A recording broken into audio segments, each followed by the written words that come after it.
जय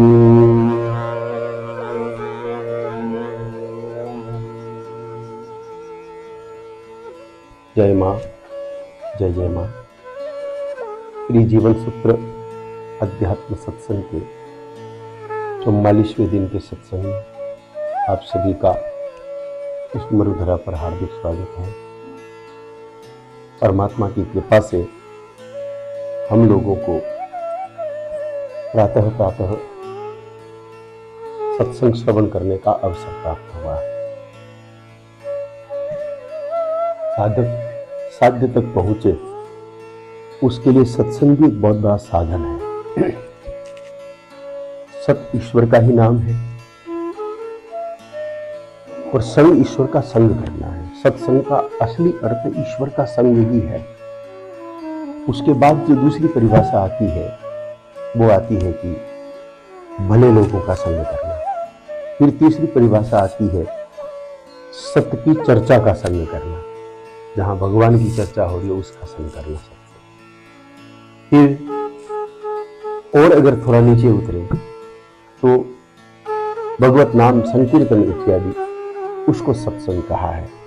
पर वास्तव में सत्संग का वास्तविक अर्थ है ईश्वर का साथ करना। सत्य यानी ईश्वर, सत्य यानी परमात्मा, संग यानी उनका साथ करना। जब हम ईश्वर के साथ बैठे वही असल में सत्संग कहलाता है। ईश्वर के साथ कैसे बैठे? क्योंकि ईश्वर तो निराकार है, निर्गुण है।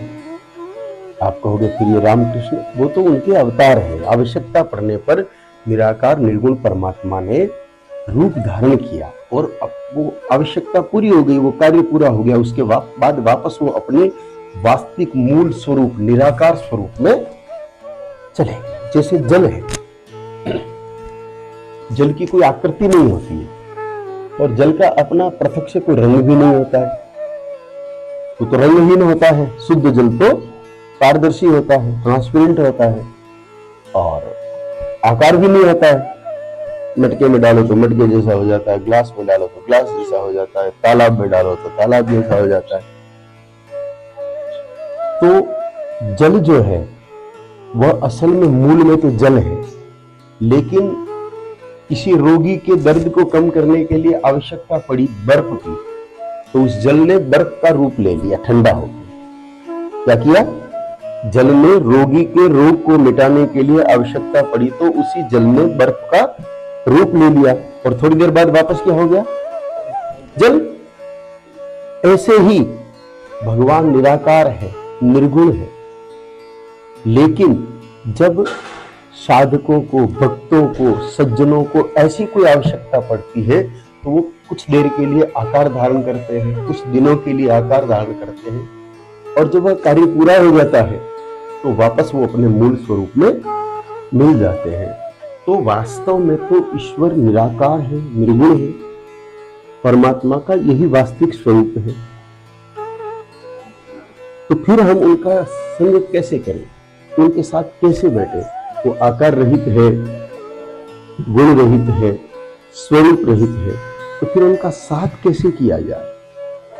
तो उनका साथ शरीर से नहीं करना है, इसलिए किया जा सकता है। शरीर से साथ करना हो तो फिर रूप चाहिए, आकार चाहिए, लेकिन जिनका साथ चिंतन से करना है तो फिर उनका चैतन्य स्वरूप पर्याप्त है। भगवान का साथ चिंतन से होता है, सिर्फ चिंतन से होता है। तो चिंतन करने के लिए किसी आकार की आवश्यकता नहीं है। चिंतन तो आप निराकार निर्गुण परब्रह्म का भी सहजता से कर सकते हैं। तो उनका चिंतन करना ही उनका संग करना है। तो सत्संग जो है वो परमात्मा में विलीन होने का साधन है। उनका चिंतन करने से हम उनमें मिल जाते हैं। सीता जी विराजमान थी अशोक वाटिका में। रावण जब जगत जननी जानकी महारानी को पंचवटी से उठा के ले गया और अशोक वाटिका में उनको विराजमान कर दिया। सीता जी को भगवान श्री राम की बहुत याद आ रही थी, रह रहे के उनका स्मरण हो रहा था।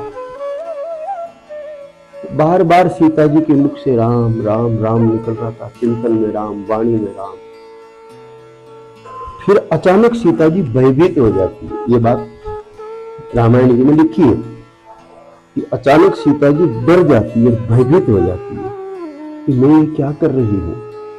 मैं बार बार राम जी का चिंतन कर रही हूं और राम जी का नाम ले रही हूं, तो ऐसा नहीं हो कि मैं ही राम बन गई तो फिर मेरे राम जी की सेवा कौन करेगा। ये प्रसंग आता है कि सीता इस बात को लेकर चिंतित हो गई कि मैं बार बार राम राम राम कर रही हूं और चिंतन में भी राम, तो मैं ही राम बन गई तो। कुछ लोगों का प्रश्न ये हो सकता है, ये कैसे संभव है, ये कैसे हो सकता है कि किसी का चिंतन करने से वैसा बन जाएगा। तो वहीं पर उदाहरण दिया है। फिर किसी को भ्रम न हो, किसी के मन में संशय पैदा न हो, इसलिए वहीं पर उदाहरण दिया कि जिस प्रकार भंवरी एक मिट्टी का घर बनाती है छोटा सा, उसमें एक छोटा छेद रखती है और फिर वो एक कीड़ा उठा के लाती है, कीट, और वो उस घर के अंदर डाल के उसके ऊपर मिट्टी से बंद कर देती है। आपने भी देखा होगा ये।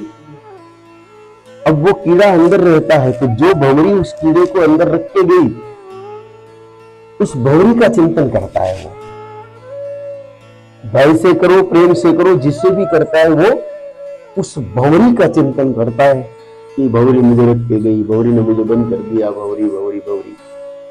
तो कहते हैं कि सप्ताह भर बाद अंदर जब वो कीड़ा खत्म हो जाता है, वो कीड़ा भंवरी बन करके निकलता है, उसमें छेद करके भंवरी बन के वो बाहर आ जाता है। तो सीता जी यही कहती है कि जिस प्रकार भंगी की भंवरी का चिंतन करने के कारण वो कीट भी भंवरी बन जाता है, वैसे ही मैं श्री राम जी का चिंतन कर रही हूं, कहीं मैं राम बन गई तो। अब ये बात सीता जी कह रही है, अर्थात जिसका चिंतन करते हैं हम वैसे बन जाते हैं। खेल किसका है ये? चिंतन का। अभी शादी के समय एक प्रसंग आया, वो इसका कितना बड़ा प्रमाण है आप विचार करिए। क्योंकि यहां पर आप कह सकते हैं कि सीता जी ने चिंतन किया, ये किसने देखा? वाल्मीकि जी ने, तुलसी बाबा ने लिख दिए होंगे तो चलिए, लेकिन अपनी जो चर्चा हुई वो तो वाल्मीकि जी के द्वारा लिखी हुई नहीं है। आज जो अभी प्रसादी के समय चर्चा हुई वो तो वाल्मीकि जी ने लिखी, तुलसी बाबा ने लिखी। चर्चा क्या थी कि कल रसोई में बनी राबड़ी, डिब्बा पैक हो गया। जब प्रसाद पा रहे थे तब परोसने वाले ने यह कहा कि लीजिए कड़ी लीजिए। परोसने वाले ने क्या कहा कि कड़ी लीजिए। अब खाने वाले को कड़ी का ही स्वाद आ रहा है, थी राबड़ी। वो बाद में पता चला, बनाने वाले ने कहा कि कल राबड़ी कैसे बनी, राबड़ी कहां थी? वो तो कड़ी थी, नहीं वो तो राबड़ी थी। तो भाई परोसने वाले ने सिर्फ कहा कि ये कड़ी है, तो चिंतन किसका चला?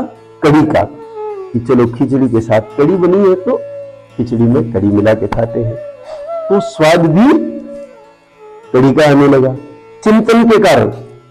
राबड़ी तो राबड़ी है, चिंतन से राबड़ी कड़ी नहीं बन जाती, लेकिन स्वाद तो उसमें कड़ी का आने लग गया, सिर्फ चिंतन के प्रभाव से। भौतिक रूप से ये प्रमाणिक बात हो गई आज की ही। तो जब एक कुछ क्षण के लिए, जिसमें भी कोई 2-4 बार नहीं कहा, आपने 2 या 3 बार कहा होगा। एक बार प्रथम परोसी तब कि कड़ी किसमें लेनी है, फिर बीच में आपने पूछा कि और कड़ी लोगे क्या, यही बात हुई।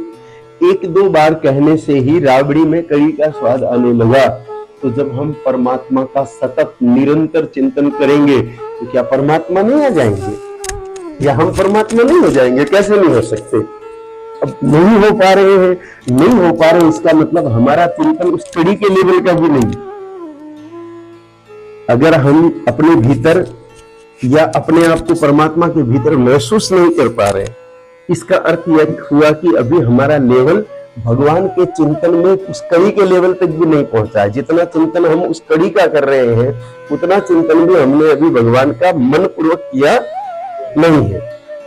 अगर मन पूर्वक चिंतन किया होता तो निश्चित रूप से भगवान हमने या हम भगवान में होते। पृथक, दोनों में पृथकता खत्म होती है, चाहे भगवान हम में हो चाहे हम भगवान में हो।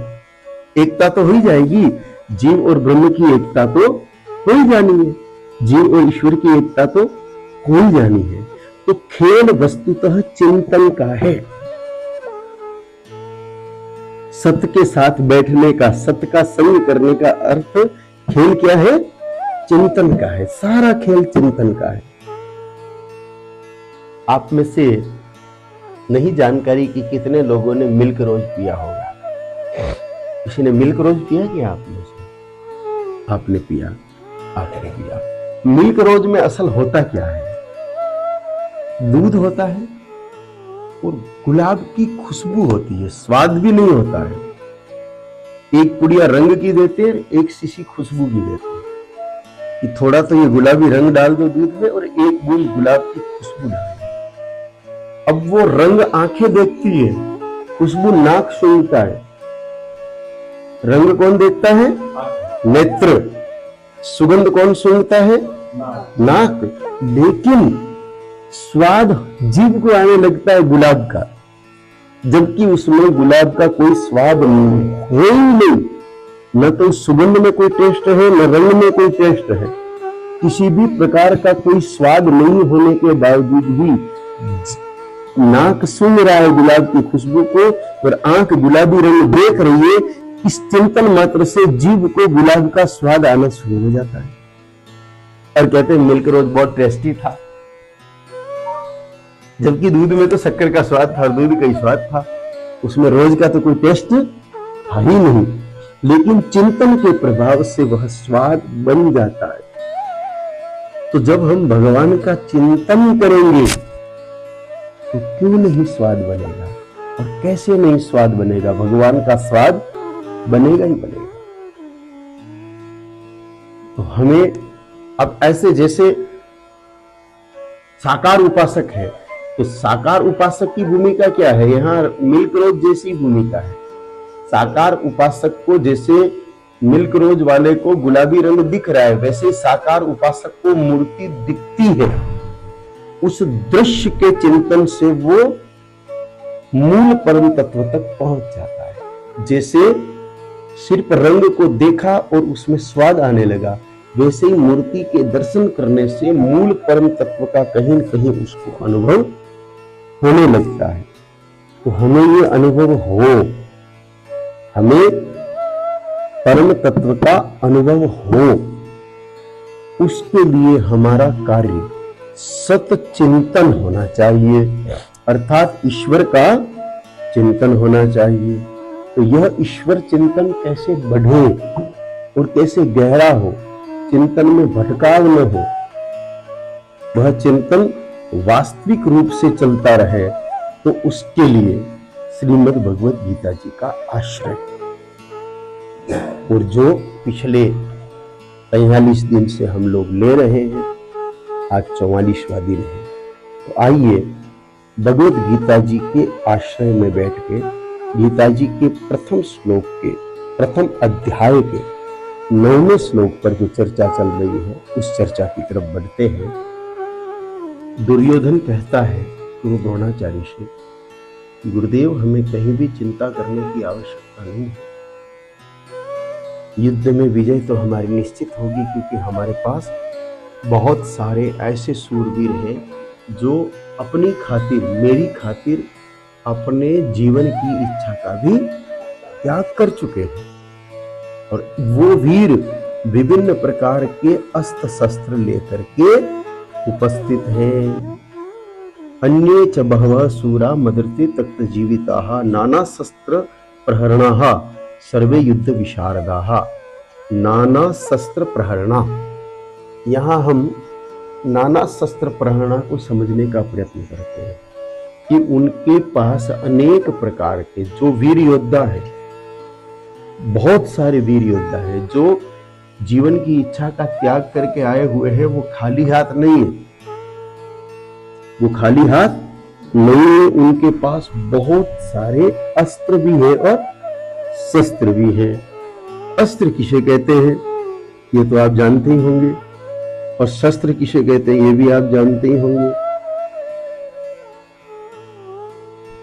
शस्त्र कहते हैं हाथ में रख करके चलाए जाने वाला हथियार, जैसे तलवार हो गई, कटारी हो गई, ये अस्त्र है जो हाथ में पकड़े रहते हैं और वार किया जाता है, चलाए जाते हैं। त्रिशूल हो गई, गदा हो गई, तलवार हो गई, ये सब अस्त्र है। और शस्त्र मिसाइल, बाण, भाला फेंक करके मारे जाने वाले जो दूर जाके प्रहार करते हैं उनको शस्त्र कहा जाता है। तो पास से और दूर से दोनों प्रकार से जो बाणों को चलाने की कला में निपुण है, ऐसे लोग हमारे पास बहुत सारे हैं, इसलिए हम युद्ध जीत जाएंगे। ऐसे अनेकों अनेक लोग होने के कारण हम युद्ध जीत जाएंगे। यह दो चीजें एक साथ बताई है। पहली तो कि वो प्राणों का, जीवन की इच्छा का त्याग कर चुके हैं। दूसरा, वो अस्त्र और शस्त्र चलाने में निपुण है, तो तब विजय प्राप्त होगी, ये कहना चाह रहा है दुर्योधन। तो वास्तव में भगवत प्राप्ति रूपी विजय प्राप्त करने के लिए भी ये दोनों गुण चाहिए। कल जो चर्चा हुई अपनी कि जिसने इच्छाओं का त्याग कर दिया वह जीतेगा, लेकिन मात्र इच्छाओं का त्याग करने से बात नहीं चलेगी। कामनाओं के केवल त्याग से बात नहीं बनेगी। यहां कुछ चीजें आपके पास, एक तो छोड़ने की और एक पकड़ने की है। तो उधर छोड़ने के लिए प्राण था और पकड़ने के लिए तलवार, गदा या त्रिशूल इत्यादि था, या फिर तोमर, शक्ति, शूल इत्यादि बाण फेंक के मारे जाने वाले साधन थे। तो विजय प्राप्त की बात चल रही है। तो यहां पर त्यागने के लिए क्या है? जीवन जीने की इच्छा त्यागने का अर्थ जितनी भी हमारी कामनाएं हैं उन सब का त्याग करना। कामनाओं से प्रकट होने वाली चीजों का भी त्याग करना। क्रोध क्या है? कामना से प्रकट होने वाली चीज। हमारे मन में कोई कामना है, कोई इच्छा है और वो पूरी नहीं हुई तो क्रोध आएगा। जैसे मैं एक इच्छा लेके बैठा हूं कि भाई प्रकाश जी हमारे शिष्य हैं, तो जब हमें मिले तो हमें प्रणाम करने चाहिए। ये अगर मेरे मन की इच्छा है और किसी दिन ये किसी ऐसे धुन में है, किसी काम में है, अथवा तो इनके कमर में कोई दर्द हो गया, डॉक्टर ने ऑपरेशन किया और ऑपरेशन करके बोला कि भाई महीना भर झुकना मत, ऐसा होता ना कई बार। अब हमें तो पता नहीं कि इनको डॉक्टर ने बोला, लेकिन ये आए सीधे सीधे और सिर्फ ऐसे कर दिया, गुरुजी प्रणाम। अब मैंने ये उम्मीद रख रखी थी, मान लो कि ये मेरे को प्रणाम करे बैठ के, लेट के, तो मेरी उम्मीद पूरी नहीं हुई। उम्मीद पूरी नहीं होने पर क्या आएगा? क्रोध आएगा। तो क्रोध का जन्मदाता कौन है? तो इच्छा ही है। इसलिए इच्छा के त्याग का अर्थ क्रोध का त्याग भी साथ में होना चाहिए। और सत्य तो ये है कि कोई कह दे कि मैंने इच्छाओं का परित्याग कर दिया और फिर भी क्रोध आ रहा है, इसका अर्थ इच्छाओं का त्याग हुआ नहीं है। मोटे मोटे तौर पर उसने त्यागने का प्रयत्न किया है, लेकिन वास्तव में वो पूरी तरह उसको त्याग पाया नहीं है। इसलिए तो केवल इच्छा ही नहीं, उसके जितने भी नजदीकतम रिश्तेदार हैं, नियर बाय रिलेटिव जितने भी हैं, उन सब को भी त्यागना पड़ेगा। तो इच्छा के साथ, कामनाओं के साथ क्रोध त्यागेगा, लोभ त्यागेगा, मोह त्यागेगा। मोह का भी त्याग करना पड़ेगा, राग और द्वेष का भी त्याग करना पड़ेगा। ये भी कहीं न कहीं राग और द्वेष भी इच्छा के फलस्वरूप भी जन्म लेता है। जैसे मैं पंडित जी से राग का मतलब होता है एक तरह से स्नेह, असल में वो तो मोह का ही रूप होता है। तो मेरे मन में ये इच्छा है कि पंडित जी मेरे साथ रहे, मेरी सेवा करे, इसलिए इनके प्रति मेरा राग रहेगा। और द्वेष भी इच्छाओं के कारण ही है। मेरी इच्छा है कि मुझे उत्तम सिंह जी हर महीने लाख रुपया भेजे और ये नहीं भेजेंगे तो मैं इनसे द्वेष करना शुरू कर दूंगा। तो राग और द्वेष भी इच्छा का फल है, क्रोध भी इच्छा का फल है। तो ये जो सारी इच्छाओं के फल स्वरूप जो चीजें हैं, इन सबको त्यागना ही असल में इच्छा को त्यागने के समान बताया है। तो हमें अपनी इच्छाओं का अगर त्याग करना है तो हमें उसके आसपास की सभी चीजों का त्याग करना पड़ेगा। आवश्यकताओं के अलावा सबका त्याग करना पड़ेगा। जो मूलभूत आवश्यकताएं हैं शरीर की, जिसको रोटी कपड़ा और मकान कहा है, बेसिक नीड जिसको कहते हैं, वो तो ठीक बात है, पर उसके अतिरिक्त जो कुछ है उसका त्याग करना पड़ेगा। अब त्याग के बाद बारी आती है अस्त्र शस्त्र की। इसी श्लोक में यह कह रहा है कि नाना शस्त्र प्रहरणाहा, ये विविध प्रकार के अस्त्र और शस्त्र उनके पास हैं। तो हमारे पास भी भगवत प्राप्ति रूपी युद्ध को जीतने के लिए त्यागने के बाद अस्त्र शस्त्र भी चाहिए।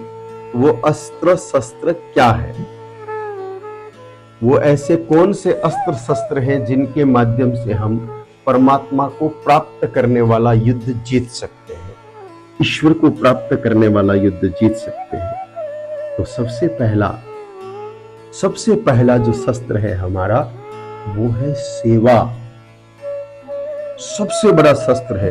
भगवत प्राप्ति में माना कि ज्ञान की बहुत बड़ी भूमिका है, भगवत प्राप्ति में माना कि भक्ति की बहुत बड़ी भूमिका है, लेकिन इन भूमिकाओं में ज्ञान नींव की ईंट का, सेवा नींव की ईंट का काम करता है। अगर कोई व्यक्ति खूब बड़ा भक्त है, सुबह से शाम तक आंखें ही नहीं खोलता है, भगवान के मंदिर में बैठ के करताल लेकर के कीर्तन ही करता रहता है, लेकिन अगर उसके जीवन में सेवा नहीं है,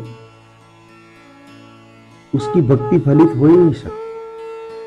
आप लोगों ने एक प्रसंग खूब सुना होगा। दक्षिण भारत के एक संत अपने साथियों के साथ भगवान रामेश्वरम का अभिषेक करने के लिए हरिद्वार से कावड़ लेने गए।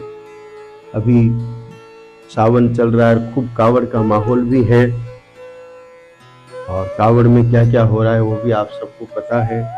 कुछ भक्त भाव से कावड़ ला रहे हैं, तो कुछ कम भक्त अपनी कम भक्ताई भी दिखा रहे हैं। दोनों ही चीजें हो रही है। संसार सागर है, यह सब कुछ होता है। हमें तो उनमें से जो भला हो वो लेना है। तो प्राचीन बात है ये।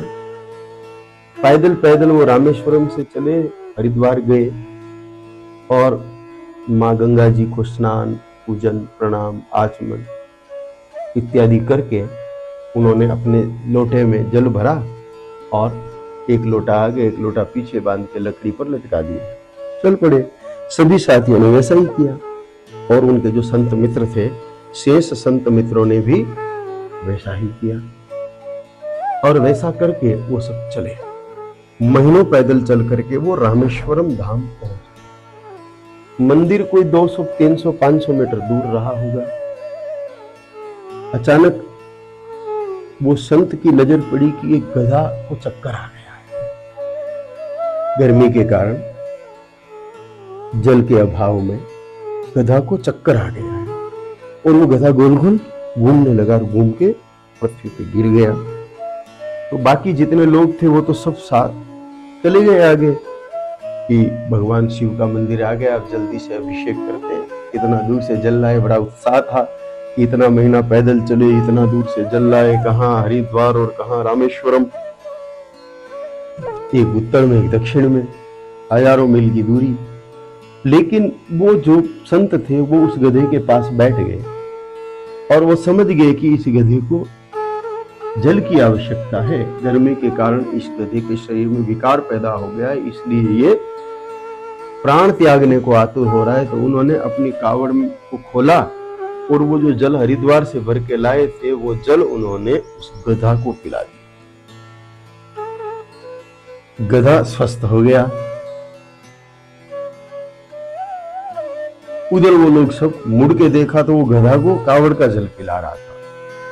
अरे भाई, वो एक साथी पीछे कैसे रह गया? ऐसे करके किसी ने मुड़ के देखा तो वो संत गधे को पानी पिला रहा था। तो वो हंसा, कैसा मूर्ख आदमी है, कैसा पागलपन है ये। महीनों पैदल चल के, मीलों पैदल चल के हरिद्वार से जल लाए शिव जी पर चढ़ाने के लिए, और ये शिव जी नजदीक आए और इसने गधा को पिला दिया। वो हंस रहे थे और इतने में उस गधे के अंदर उन संत को भगवान महादेव के दर्शन होने लगे। गधे में भगवान शिव के दर्शन होने लगे और वो आनंद में डूब गया और वहीं नेत्र बंद करके और ध्यान मग्न हो गए। उधर वो लोग वहां गए शिव जी पर जल चढ़ाने, तो इतने उत्साह से लाए गए किया, पर उनको सामान्य लगा, कोई विशेष अनुभूति हुई नहीं। क्यों? क्योंकि यहाँ पर भगवान शिव भक्ति की परीक्षा ले रहे थे। वो कोई गधा था ही नहीं। भगवान शिव की भाई ये कावड़िए इतना महीनों पैदल चल के और मिलों पैदल चल के जल लेकर के आ रहे हैं, तो इनकी नींव कितनी मजबूत है देख तो ले। ये भक्ति रूपी महल तो बना रहे हैं, लेकिन उस महल की नींव कितनी मजबूत है ये तो पता चले। तो बाकी सब तो फैल हो गए और वो एक सफल हो गया, क्योंकि भक्ति की नींव है सेवा। भक्ति की नींव सेवा है। इसलिए जब तक सेवा नहीं होगी, हथियार तो तीनों है युद्ध जीतने के। कौन सा युद्ध? परमात्मा को प्राप्त करने का जो युद्ध है, वह जीतने के लिए हथियार तो तीनों महत्वपूर्ण है, ज्ञान भी, भक्ति भी और सेवा भी। लेकिन जिस प्रकार बाण भले ही कितना ही तीखा हो, लेकिन अगर धनुष नहीं है तो उस बाण को आप छोड़ोगे कैसे? खूब बढ़िया तीखा बाण है, खूब मजबूत पंख है, लेकिन अगर उस बाण को छोड़ने के लिए धनुष नहीं है तो वो बाण छूट सकता नहीं। ठीक उसी प्रकार यहाँ पर सेवा उस धनुष का काम कर रही है, जो भक्ति के बाण को आगे पहुंचाने का काम करे। इसलिए जिस प्रकार लौकिक युद्ध जीतने के लिए विभिन्न प्रकार के अस्त्र और शस्त्र चलाने की कला में मनुष्य का निपुण होना आवश्यक है, वैसे ही परमात्मा को पाने के लिए मनुष्य को सेवा रूपी हथियार को विधि पूर्वक उपयोग में लेना आना चाहिए। इसलिए सेवा हमारे जीवन में कभी नहीं छूटे और किसी भी पल नहीं छूटे। जब कभी हमें अवसर मिले सेवा का, जब कभी हमें लगे कि भाई ये सेवा का मौका है, तो चूकना नहीं चाहिए। ऐसा नहीं कि ये छोटा मौका है तो मैं बड़ा आएगा तो करूंगा, नहीं। जैसे गौ सेवा की बात करें, अगर दो गौ माताएं दुखी हैं, सड़क पर घूम रही हैं, हम उनके लिए तो कुछ करने रहे, सोच रहे कि सो होगी और गौशाला बना के सेवा करेंगे, तो फिर वो सेवा नहीं है। सेवा काल नहीं देखती, सेवा संख्या नहीं देखती, सेवा आवश्यकता देखती है सामने वाले की। बिना आवश्यकता की सेवा करना भी अपराध है। किसी को भूख है ही नहीं और जबरन भोजन कराना भी कोई मतलब वाली बात नहीं है। वास्तव में जिसको आवश्यकता है उस तक प्राप्त वस्तु को पहुंचाना, इसका नाम है सेवा। वो किसी की भी हो सकती है, वो कभी भी करनी पड़ सकती है। इसलिए सेवा के लिए सदा तैयार रहने वाला व्यक्ति भगवत प्राप्ति मार्ग के युद्ध को कभी हारेगा नहीं। इसलिए हम आधारभूत जो विषय वस्तु है सेवा, उस पर हमें विशेष ध्यान देना पड़ेगा। फिर सेवा किसकी हो? तो ये तो प्राणी मात्र की सेवा होनी चाहिए, प्रकृति के सभी अंगों की सेवा होनी चाहिए। लेकिन प्राणी मात्र को और प्रकृति के समस्त अंगों को शक्ति देने वाला तत्व अगर कोई है, गौ माता है। इसलिए गौ की सेवा करने से सबकी सेवा हो जाती है। इसलिए हमारा प्रयत्न गौ की सेवा का अधिकांश रहे, तो स्वतः सबकी सेवा स्वतः होने लग जाएगी। हालांकि ये आग्रह है, ऐसा नहीं है कि आप दूसरी सेवा नहीं कर सकते। आपको किसी बच्चे की सेवा करनी है कि ये पढ़ने जाता है, गरीब है, इसकी फीस में जमा करा दूं, तो भी उसका लाभ तो होना ही है, सेवा तो है ही। कोई बीमार आदमी है, उसके परिवार में कोई नहीं है और आपके पास वाहन है, गाड़ी है, आप उसको बिठा करके अस्पताल ले जाके दिखा के आ गए, ये सेवा ही तो है। ये भी सेवा ही है और इन सब सेवाओं की कोई मनाही नहीं है। लेकिन हाँ, समय काल परिस्थिति के अनुसार वर्तमान युग में, आज के युग में गौ सेवा का विशेष स्थान है। इसलिए हम प्रयत्न करें कि उस पर अधिकाधिक ध्यान हो। तो प्रथम अस्त्र पर चर्चा हुई कि किस प्रकार सेवा नामक शस्त्र से हम भक्ति नामक स्थान पर पहुंच करके और ज्ञान नामक दिव्यता प्राप्त करके अंत में भगवान में विलीन हो सकते हैं। तो इसके लिए मुख्य रूप से चिंतन प्रभावशाली है। क्या है? चिंतन। बात कहां से चली थी? चिंतन से। तो सेवा का भी चिंतन होना चाहिए। अभी यहां बैठे गाय माता दिख नहीं रहे, लेकिन चित्त में होना चाहिए कि बहुत सारी गौएं हैं, इधर उधर होगी, हम इसका कैसे समाधान करें, कैसे सेवा करें। और सत्य ये है कि चिंतन आता है, उसमें भगवान की लीला होती है। एक हमारे साथी है, एक दिन रात को बैठे थे खाट पर, तो 12-1 बज रही थी।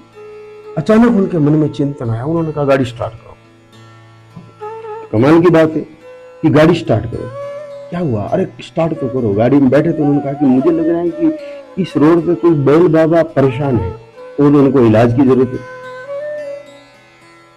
अब चले चले चले चले ढूंढा, ऐसे तो कोई दिखा नहीं। इतने में दूर एक खड्डे में हल्की कुछ हलचल सी लगी।